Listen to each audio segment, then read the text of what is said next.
Have you ever wondered how Java works?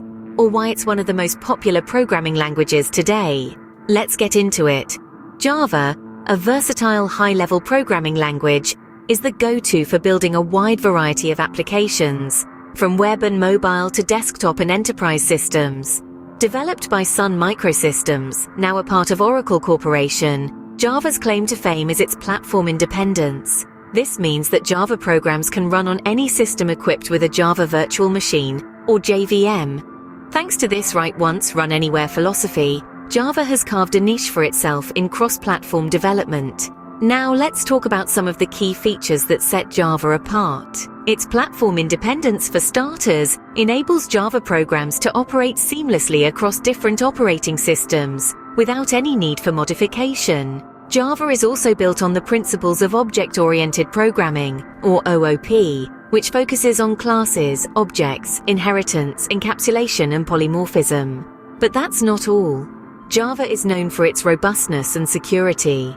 With strong typing, exception handling, and a suite of security features, Java ensures a high level of safety.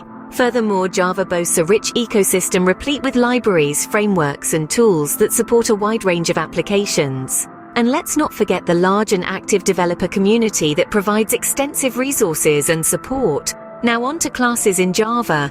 A class is essentially a blueprint for creating objects. It defines the properties and behaviors that objects of that class will have. For example, consider a person class with name and age as properties and a method to introduce the person.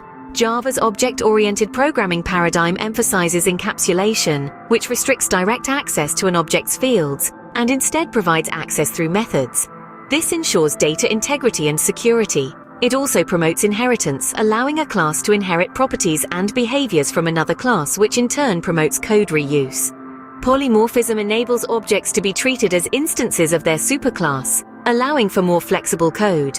Abstraction, meanwhile, hides complex implementation details, allowing developers to interact with objects through simple interfaces.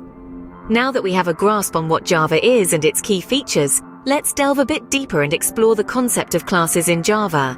In the realm of Java, a class holds a special place. But what exactly is a class? A class is like the architectural blueprint for a building, but in this case, the building is an object. It lays out the structure, defining the properties and behaviors that objects of the class will have. Consider a person class. This class could have properties such as name and age, and behaviors like introduce. The properties are represented by fields, while the behaviors are denoted by methods. In our person class example, we have two fields, name and age. These are essentially variables that store the state or attributes of an object. Then there's the constructor. This is a special method used to create objects of the class. It sets the initial state of an object. In our person class, the constructor takes in a name and an age and assigns these values to the respective fields. Let's move on to methods. These are functions that define the behaviors of an object.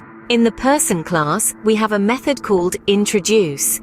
When called, this method prints out a message introducing the person. So to encapsulate, a class in Java is a template or blueprint that defines what an object's fields and methods will be.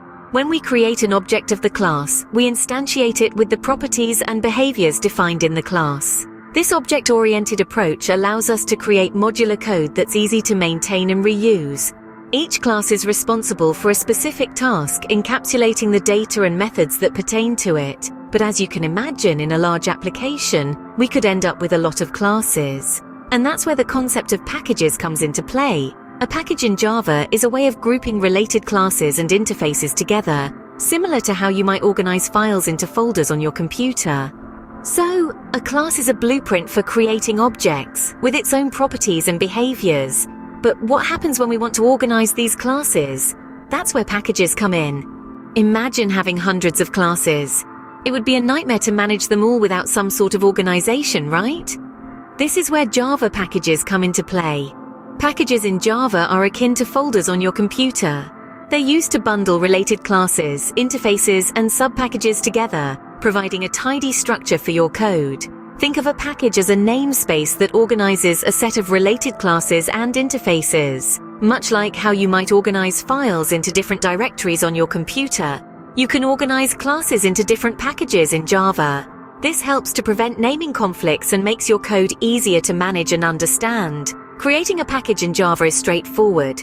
You simply declare it at the beginning of your Java file with the package keyword, followed by the package name, and end it with a semicolon. For example, package.com.mycompany.myapp would declare a package named myapp in a directory .mycompany. Within a package, you can create classes, interfaces, and even other packages. This hierarchical structure can help you keep things organized, especially in larger projects. One of the major benefits of using packages is that they provide access control. You can define certain classes or class members as public, private, or protected, controlling their visibility and accessibility from other classes or packages. Another advantage is that packages can help you avoid naming conflicts. For example, you might have a class named Date in a package for managing your calendar and another Date class in a package for parsing text. Because they're in different packages, there's no conflict between them.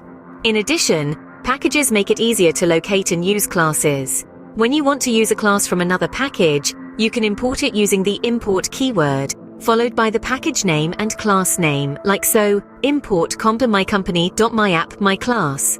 To sum up, packages in Java provide a way to organize and manage your classes, help prevent naming conflicts, and control access to classes and class members. They are a fundamental part of Java's structure, helping to keep your code clean and manageable. Packages provide a convenient way to manage and organize classes. But how do classes interact with each other? That's where interfaces come in.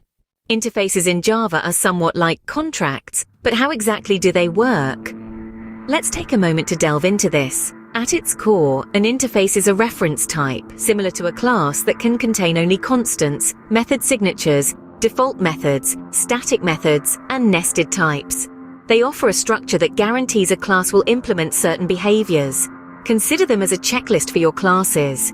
If a class signs up to an interface, it agrees to perform specific actions. It's a bit like a musician agreeing to play all the songs on a set list. The musician is the class, the set list the interface. So how does this work in practice? Well, a class uses the implements keyword to sign up to an interface, and then it provides the code for all the methods defined by the interface.